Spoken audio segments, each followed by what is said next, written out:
Hello, everybody, and welcome to the Chase Life Podcast, episode 8 with Rachel and David Godfrey. Now, today we are going to be talking about beliefs. And this is something that we've been kind of like hanging a little a net in the water, saying that we're going to be talking about this soon, and today is the day. Now, beliefs is a massive topic, and it's something that when we first talk to clients, one of the things that we hear a lot of is, but I'm just not sure that I can do it.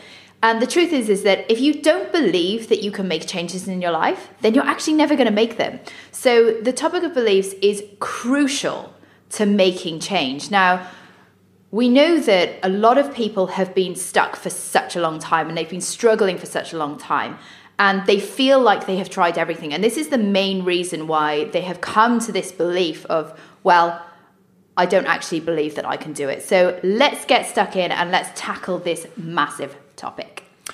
Yes, exactly. When somebody reaches out and they ask for help to overcome any issue, obviously we specialize in helping binge eating and emotional eating, but any personal area of struggle, there's 3 criteria that must be met. The first is that this change is a must, as in this thing, this area, this problem must change. It's something that is so important for them, and they cannot and will not go any longer without doing something serious to properly and fully address the problem.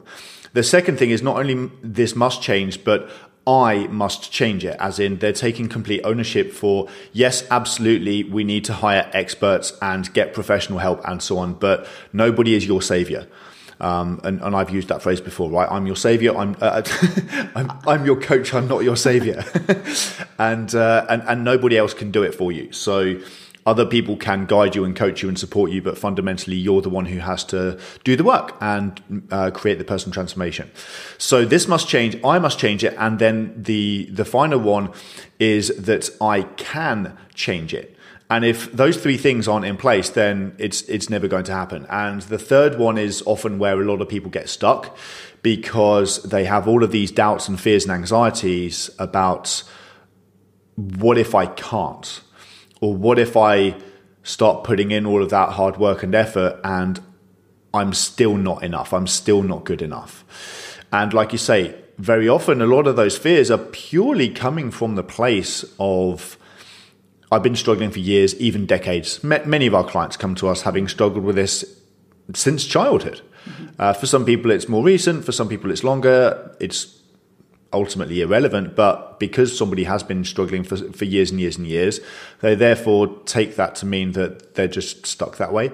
And then also the other one being, I've tried, quote, everything. And granted, there are some people who reach out who have tried all manner of different approaches and therapies and professional approaches and so forth, and they're still stuck and they're still struggling. And people can, and this is not, this is not playing the blame game. It's completely understandable that somebody would start to lose hope and lose faith if they've been through that kind of experience. That's why we're covering this topic today, is to help people to address that and to realize that your past doesn't equal your future, and that you absolutely can fully and permanently overcome these issues. And just because you haven't done so yet, says nothing about you or your future. And that's the thing. People want to move forwards, but they've got their head in a rear view mirror. And when they're presented with a solution that actually works, and we know it works because we've done it time and time and time again, there's a lot of fear around, well, God, if I actually commit to that solution and I fail at that one, what does that mean about me? And I think a lot of people are terrified, like that's a real exposure to them. If they feel very exposed, because whereas before you can kind of dabble in this and dabble in that and just kind of like hold a little bit back, because if you fail, well, you can always fall back on the saying, well, I didn't give it my all anyway. Whereas if you go all in to fix it, and you have this fear of, well, what if that doesn't work? Well, then what does that really mean about you? But the truth is that you have to be able to open yourself up like that to really go in if you really want to fix any, like you said, any problem, whether it's binge and emotional eating, stress and overwhelm, issues around low self-worth, whatever it is, you have to be able to open yourself up and go, okay, I'm all in. Yeah, exactly. So Let's talk about beliefs in a bit more detail, because when it comes to any limiting belief that somebody has, like I'm just meant to be overweight. What if I'm stuck this way? What if I'm not good enough? What if it's just not possible for me? Then any belief is going to be strengthened and supported by what we call references. So these are the bits of, quote, proof or evidence. Truthfully, that's not what they really are, but that's what people interpret them as being. Bits of proof and bits of evidence that support and strengthen the belief. So there's three types of references. The first reference is, actually before I go into the different types of references, so just so that people have an understanding of what we're seeking to achieve here, is that in order to change a belief, then we have to change these references. Now, one of the base pieces of understanding is that beliefs are not facts. And that's a really, really important place to start, is if you have this fear about what if I'm stuck this way? What if I'm just meant to remain overweight? What if I can never fully and permanently overcome this issue? Is that a verifiable fact, an actual fact that can be documented? Or is it just a belief? And it's really important that people actually, if they're being completely honest with themselves and they realize, actually, yeah, it's just a belief. It's a fear. It's not a fact. So the whole point about beliefs is that people argue about if their beliefs are true or not, or even right, if their beliefs are right or wrong, and it's utterly irrelevant. The question is it useful? That's the question we need to be asking ourselves. So anyway, the process of changing a belief is the process of, there's a few pieces to it, but these references is one of the really key pieces of the puzzle. So there's three types of references that the more references we have, the stronger the belief gets. So the first type of reference is your own personal experience. So people will take their own personal experiences that they've had in this area and bolster the belief with that. So first of all, they will take all of the diets that they've tried. And one of the things I often say to people is, well, if you try and fail to lose weight using a low-calorie juice diet, and then you rebound, does that mean that you can't lose weight, your body is broken, and that you're doomed to failure? Or does it mean that low-calorie juice diets are bullshit?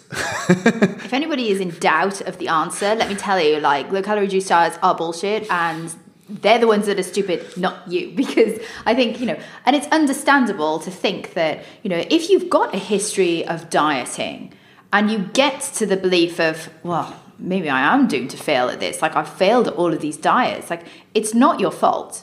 And it's understandable that you may get to think, well, actually, like, I am losing hope here because of your past experiences. But what we're here to tell you is that that's actually not true. Yeah, exactly. So if we return to the low-calorie juice diets, then most people would probably answer, oh, yeah, I get it. Low-calorie juice diets, obviously ridiculous, cause all, more harm than good, etc. But then what happens when you try 10, 15, 20 years of similar types of approach? And you go from one diet to another, and then you try intermittent fasting, and then you try keto, and then you try the paleo diet, and then you try whatever the latest thing is, and so on and so on and so on. Now, what people often do is that the human brain is very good at generalizing. It does that automatically. The human brain it looks for patterns so that it can predict or attempts to predict things. So what people end up doing is that, unfortunately, they generalize in a destructive way where their brain goes, failure, failure, failure, failure, failure, failure, failure. That therefore means that I'm a failure. Instead of realizing that every single one of those approaches, at worst, was harmful and destructive and causes more harm than good, like low-calorie juice diets, or at best, incomplete, only a tiny piece of the puzzle. Because even if at the end of that process, we've spoken about and we've touched on some of our methodologies with regards to baseline nutrition and making sure that people are following a sustainable way of getting the physical results that they want year round. While doing life at the same time. even if we gave somebody that on its own, if they haven't addressed all of the other issues, the binge eating habit and the way that urges and cravings manifest themselves, if they haven't addressed their mindset issues around perfectionism and overanalyzing and overthinking and all of these other things that we've covered in other sessions, then of course it's not going to work anyway. So looking back over all of those past experiences, does that mean that you're irreparably broken and can't lose weight? Or does it simply mean you haven't even gotten close to actually addressing the real source of the issue? And I think that's what a really important thing for people to understand, because they are labeling all of these things that they've tried over and over and over again as, well, nothing, quote, works for me. It's not that nothing works for you, it's just that you haven't actually gotten to the real source of the issue. So of course you haven't fixed it yet. That doesn't mean that you won't, it just means that you haven't actually addressed the real source of the issue. And unfortunately, so few people really know what's really going on behind the scenes, which is why we're doing this podcast and we're putting these kind of messages out there so that people can understand that issues around food and relationship with your body, etc., and weight loss and fat loss, for the most part, nothing to do with food and exercise. It's all about your mindset and, these habitual patterns that we've developed. I think it's really easy to get caught in this trap of, looking at more diet and exercise. For me, from a personal perspective, having struggled with chronic and sometimes debilitating IBS since I was 11, I went and I saw so many doctors and practitioners and this and that. And like I said, I've been to see a shaman, I've been to see, a monk to teach you how to meditate, and which we've been in detail on. But the truth is that even though, actually, technically speaking, I should have probably lost hope. I should have, but me being me, I was like, no, there must be a solution. There must be. And it was only when, my mum actually phoned me when I was living in Sydney. She said, listen, I found this professor in gastroenterology. He's in Manchester. You're going to have to fly home and see him. And that's what I did, So when you talk about taking massive action, like I got my ass on a plane from Sydney.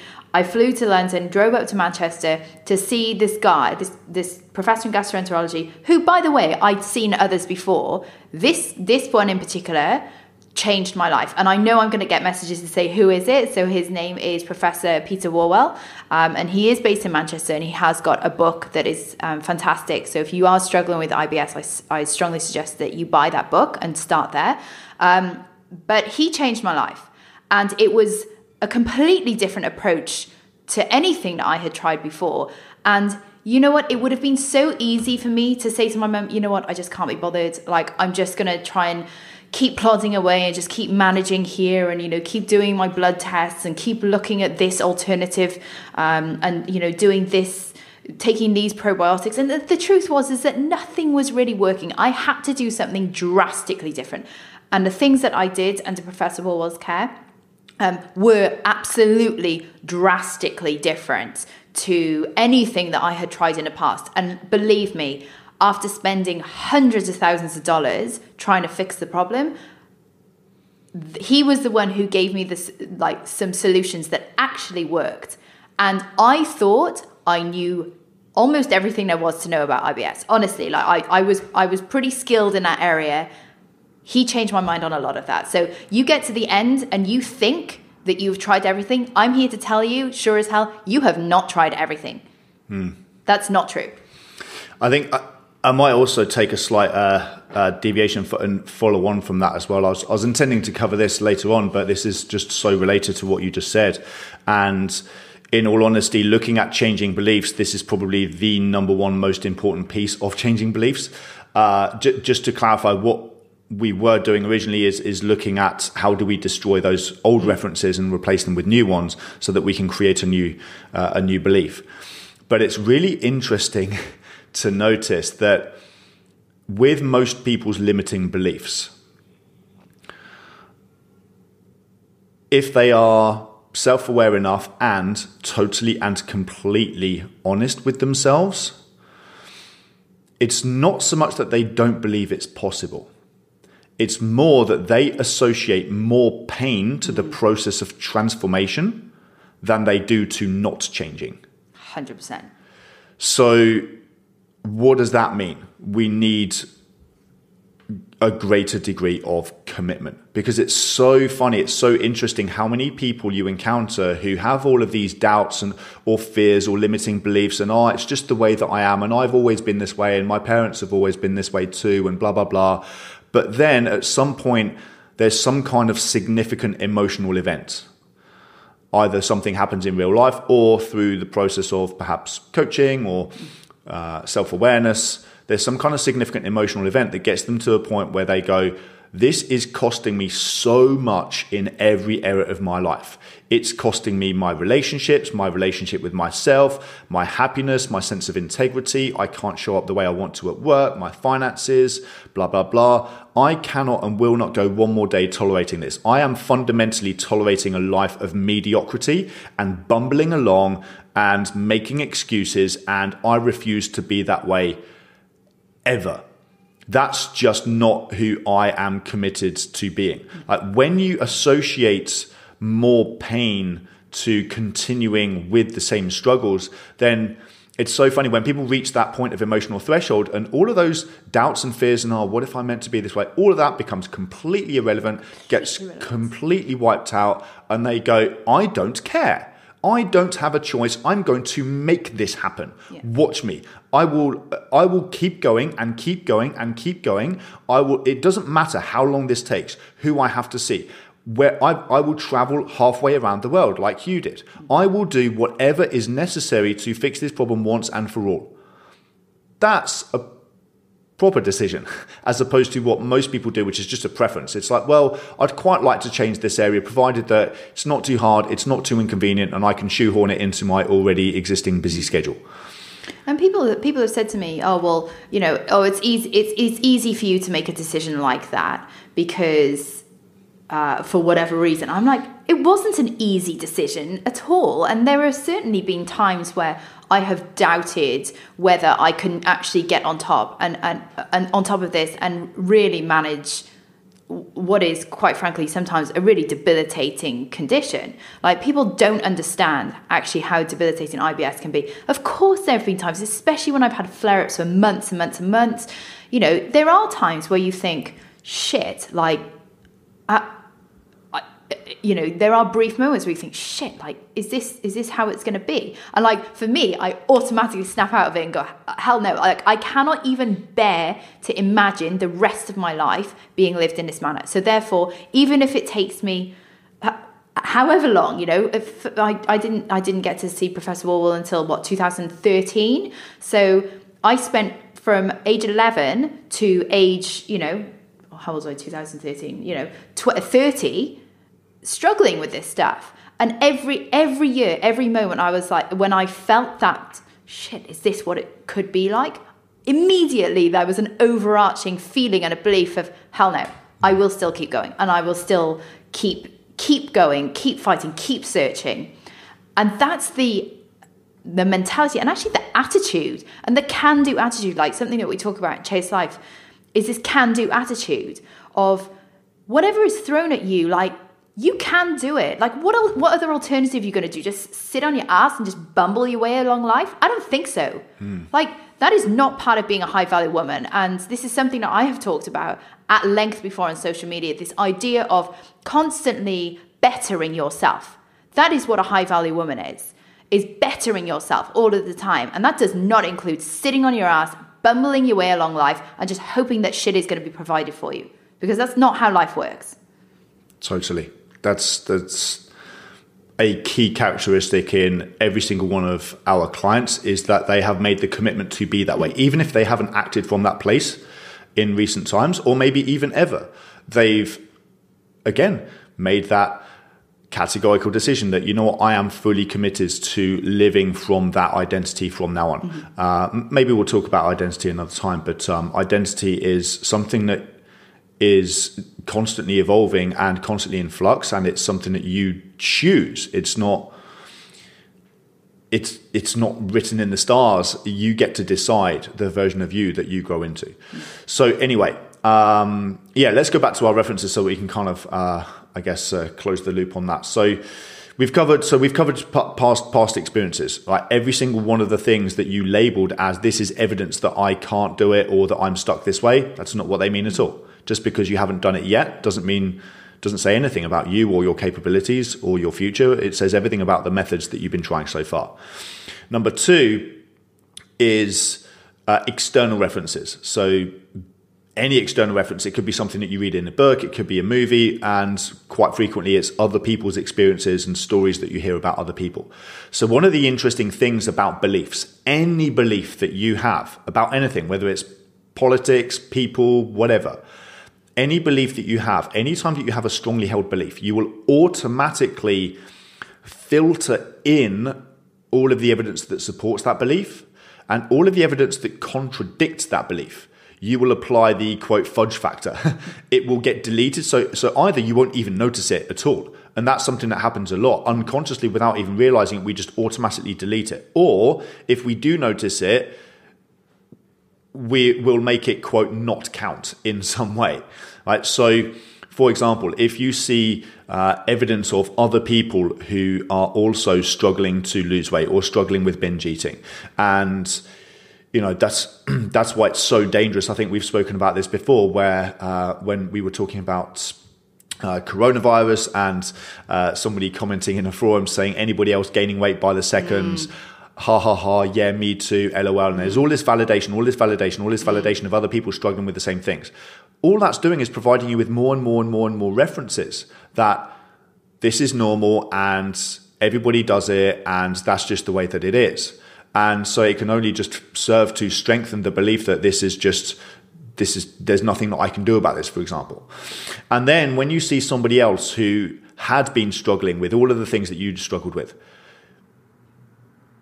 struggled for the years and years and years, also had quote unquote tried everything, you'll find something. Like if you allow yourself to filter in this way, you'll find something to make yourself different.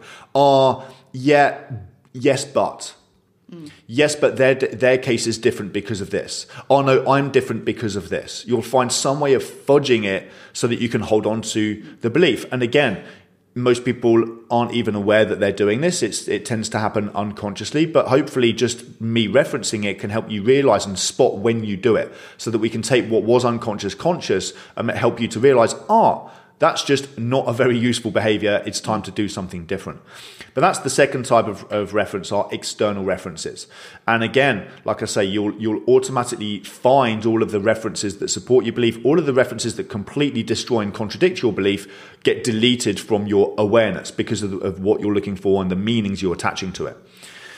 Then the final type of reference is your own imagination. This is probably the most important one.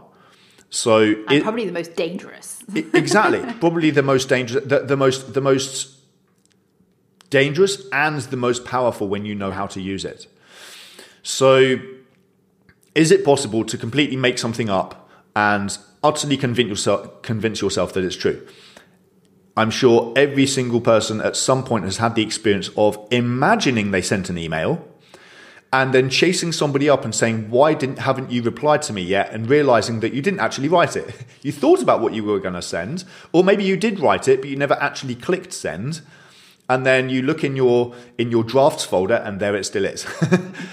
Or you look in your sent folder and it's just not there. Spoken from experience. Right. Everybody's done this. Everybody's just made shit up and convinced themselves that it's true. And this becomes particularly prevalent when it comes to how you see your future, which hasn't even happened yet. Like you said at the start, most people are driving into the future with their head in a rearview mirror. The brain favors the path of least resistance. So when you think about a certain topic, it's going to create images and thoughts and ideas that are the most easily accessible, the freshest ideas. And I'm pretty sure we've referenced this in the previous podcast, but it's totally relevant to what we're talking about here. So most people end up taking memories from their past, replaying them, strengthening them, reinforcing them, and then projecting them into the future. And then they wonder why history keeps repeating itself. But what they're doing is that they are literally, as you imagine something, if you imagine your future being doomed, if you look into the future and imagine yourself continuing to struggle in the same way, then you're literally creating memories. You're convincing your brain that that's already happened or that that's what's going to happen.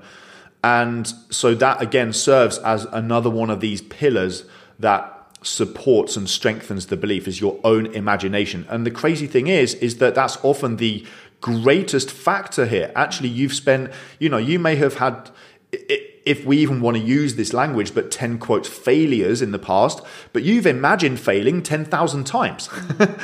And so now you've got 10,010 references instead of just 10.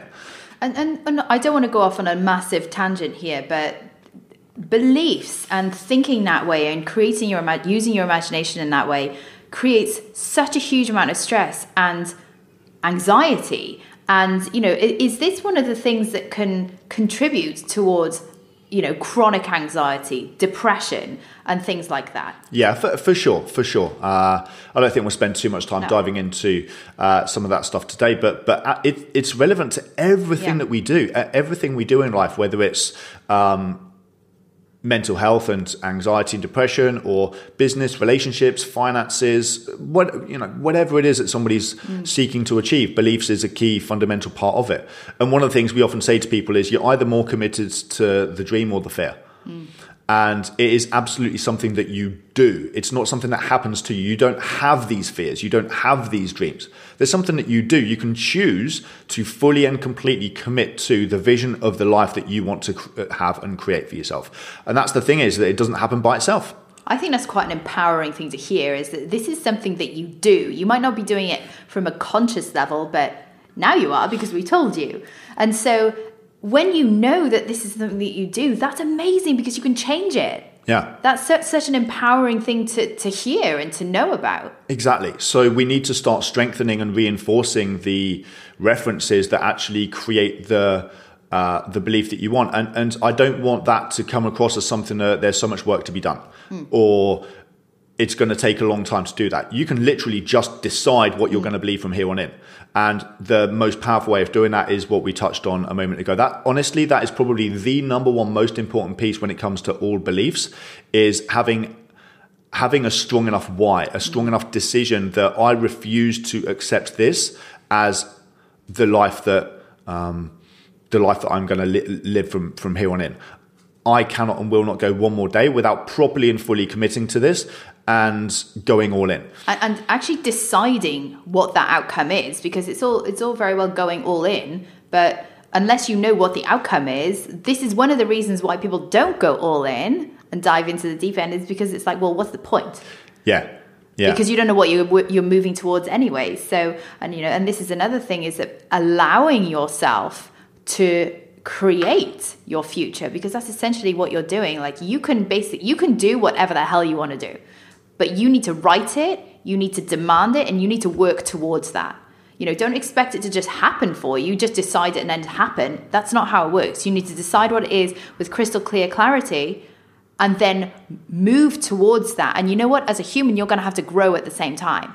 So who are you going to be to move towards that goal? So, you have a particular goal, and who is the highest level version of yourself? Like, what is the identity that you're going to live up to in order to achieve that? Sometimes people say things like, I can't imagine my life without this problem, or I can't imagine what my future would be like, or I can't imagine who I would be without this problem. And if that's going on, there's nothing sinister happening. You just haven't practiced it. Of course you haven't imagined what life would be like without this problem, because again, the brain favors the path of least resistance. It's kind of comfortable. It's like when you have a significant problem, it makes you feel kind of significant sometimes. It's also gives you certainty. That's all you know. It makes you feel comfortable. So the brain, and then we could dive into identity stuff, right? Because sometimes people are they're making this problem a part of their identity. Right? It's like so every once in a while I might see somebody comment or like one of our things on social media, and the name of their profile is Anxiety Jane, or like they've literally made it a part of their identity. It's how. So if you have struggled with being overweight or with binge eating or something like that, then if you see yourself as an overweight person, and what I mean by that is there's a difference between seeing yourself as overweight in a very scientific, objective, factual way, which is, well, yeah, of course I'm overweight because I used to binge eat, versus that defining you and who you are as a person. Because the key thing to recognize is that your body is a delayed representation of who you are. It's actually a representation of who you used to be. It's a representation of who you used to be acting like. It's not actually a representation of who you are today. You could decide that you're a completely different person right now. And then you think that way, you act that way. All of your decisions are done from that place, from that sense of identity. It's just that you need time for your physiology to catch up and become a representation of your identity. So yeah, we could dive into all of that stuff as well. But the bottom line is that you don't get to create the future that you want without defining it and designing it in detail and then calling it in. So just because you may have felt like you can't imagine what life would be like without this problem, well, that's just because you've never practiced it. You have to create those images the first time. At first, it takes some effort.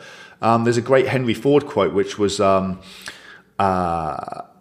thinking is the hardest work there is, which is the probable reason why so few people engage in it.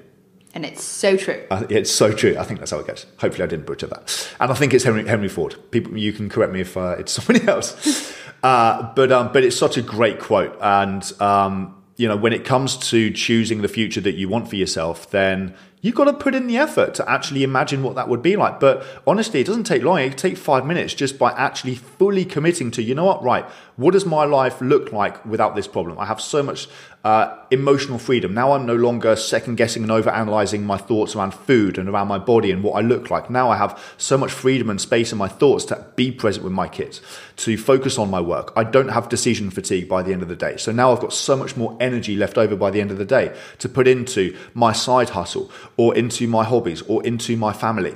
I have so much certainty within myself. I'm taking massive action. Now I'm no longer second guessing or worrying about what might go wrong. Now I'm fully committing to growing my business in the way that I wanted to, or getting that promotion, or chasing that pay rise, or I'm actually getting out there and dating for the first time ever, and I'm dating people that are actually high value people instead of settling, etc., etc., etc. What does your life look like on the other side of this? Like, spend some time thinking about that, and guess what? As you do that, now your brain has a target to aim for. And this goes beyond just what car you want to drive and what suburb you want to live in. Like, when you start goal, well, I'm speaking from personal experience here. When I started goal setting when I was like, I don't know, like 14, 15, 16, and I wanted to drive this car and live in this house in this suburb in this country, etc. It goes so much more beyond that. And, if you are going to do this, one of the things to focus on is how are you going to feel when you get there? Because the feeling is so important. And that's, it's not just about, what assets you're going to have in your life. It's how are you going to feel when you get there? And we touched on that, I think, in previous episodes. But what is it going to feel like? And that is such a critical piece of the puzzle. Yeah, honestly, it's the most important piece. What is the experience of life that you're going to have? As in, how does an experience change as a result of the version of you that you've changed into? Like, how does the experience of being with your family change? Or how does the experience of doing the job that you currently do completely change as a result of this internal transformation? Awesome. So, is that a good place to wrap up? Yeah. Okay, awesome. So, guys, I have forgotten to mention on previous episodes, David's got an amazing book.